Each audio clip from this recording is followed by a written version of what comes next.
Communication, marketing, recrutement. Vos besoins ont des solutions vidéo avec Décideur TV, le studio. Bonjour à tous, bienvenue dans notre Duplex Bourse du vendredi 4 avril 2014. Nous sommes en duplex avec la salle des marchés de Bourse Direct et Romain Daubry. Bonjour Romain. Bonjour Nicolas. Alors Wall Street tout d'abord qui clôture en légère baisse hier soir. Oui, effectivement, en légère baisse avec de faibles volumes. C'est un petit peu normal, mais on en profite quand même pour battre un record sur le S&P hier soir à 1893,80. Donc un énième record sur cet indice hier soir. Le Nasdaq, en revanche, a subi quelques prises de bénéfices sur les grandes technos. Rien d'anormal vu les montants des valorisations. Mais donc une petite séance hier aux États-Unis. Et donc je crois, Romain, que c'est le 4e record consécutif du S&P à Wall Street.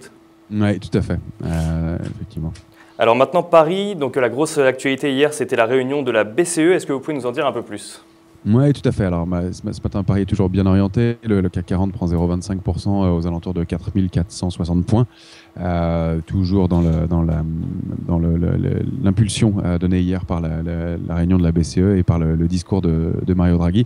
Pas de mouvement sur les taux pour l'instant, ça fait plusieurs fois que le mouvement se perpétue, mais c'est surtout la confirmation de prise de mesures non conventionnelles au besoin, et ce, à l'unanimité des membres du Conseil de la BCE. C'est ça qui rassure le marché, c'est l'unanimité. Donc, c'est ce qui permet aux indices de bien se maintenir et même de retrouver les niveaux de septembre 2008, avant la crise de Lehman Brothers. Donc, c'est dire. Et puis, de maintenir l'euro sous les 1,37 pour l'instant, ce qui n'avait pas été le cas lors de la dernière intervention de Draghi. Donc, ça, c'est plutôt favorable aussi, c'est plutôt à souligner. Et puis, le fait est que donc, la BCE annonce qu'elle n'interviendra que si la très faible inflation actuelle persistait. C'est-à-dire que donc pour l'instant pas d'intervention, mais toute la BCE est unanime pour intervenir au besoin avec des moyens non conventionnels. Donc le marché est rassuré, il tient bien pour l'instant. Voilà, on peut noter aussi que ce matin les commandes en industrie en Allemagne sont sorties en hausse de 0,6% en février contre 0,1% uniquement en janvier. Et alors il y a d'autres statistiques à suivre aujourd'hui, il y a le taux de chômage aux États-Unis mais également les créations d'emplois je crois. Oui, tout à fait, qui sont évidemment à suivre de près puisque c'est ce qui confirme la reprise de l'activité économique aux États-Unis.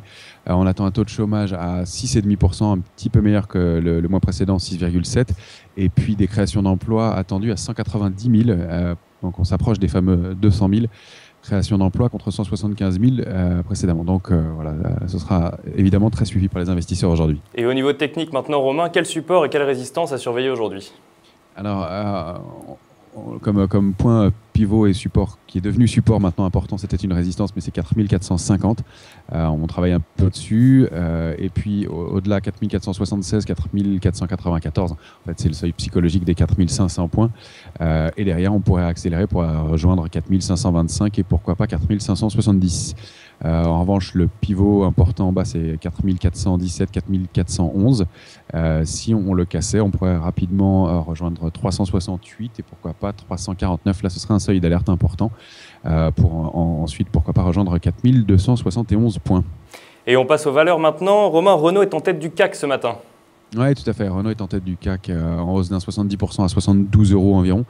En fait, elle bénéficie d'un abaissement du coût du travail en France et puis d'un relèvement de recommandation d'UBS qui porte son objectif de cours à 85 € après avoir relevé son recommandation à acheter. Et puis, on a une rumeur également sur les marchés, c'est Rémy Cointreau qui pourrait être acheté par Brown-Forman. Exactement. Rumeur qui valoriserait énormément le groupe, puisque le titre est en hausse d'environ 5% à l'instant, à 62 € environ. Donc, Brown-Forman est aidé depuis plusieurs semaines manifestement par Goldman Sachs. Et c'est une opération qui est assez délicate puisque la famille détient 67% des droits de vote de Rémy Cointreau et 51% du capital. Du coup, pour les décider à faire cette opération, il faudrait une vraie surcote et le prix de rumeur toujours, mais le prix évoqué est aux alentours de 85 €. Donc ça revaloriserait énormément le titre qui avait quand même subi pas mal de déconvenues récemment à cause notamment dans les pays émergents des lois anti-cadeaux. Donc voilà, à suivre de près ce dossier aussi. Romain, merci beaucoup pour toutes ces précisions. On se retrouve lundi pour un nouveau duplex. En attendant, très bonne séance à tous et bon week-end. Merci beaucoup Nicolas, très bon week-end, à bientôt. Au revoir.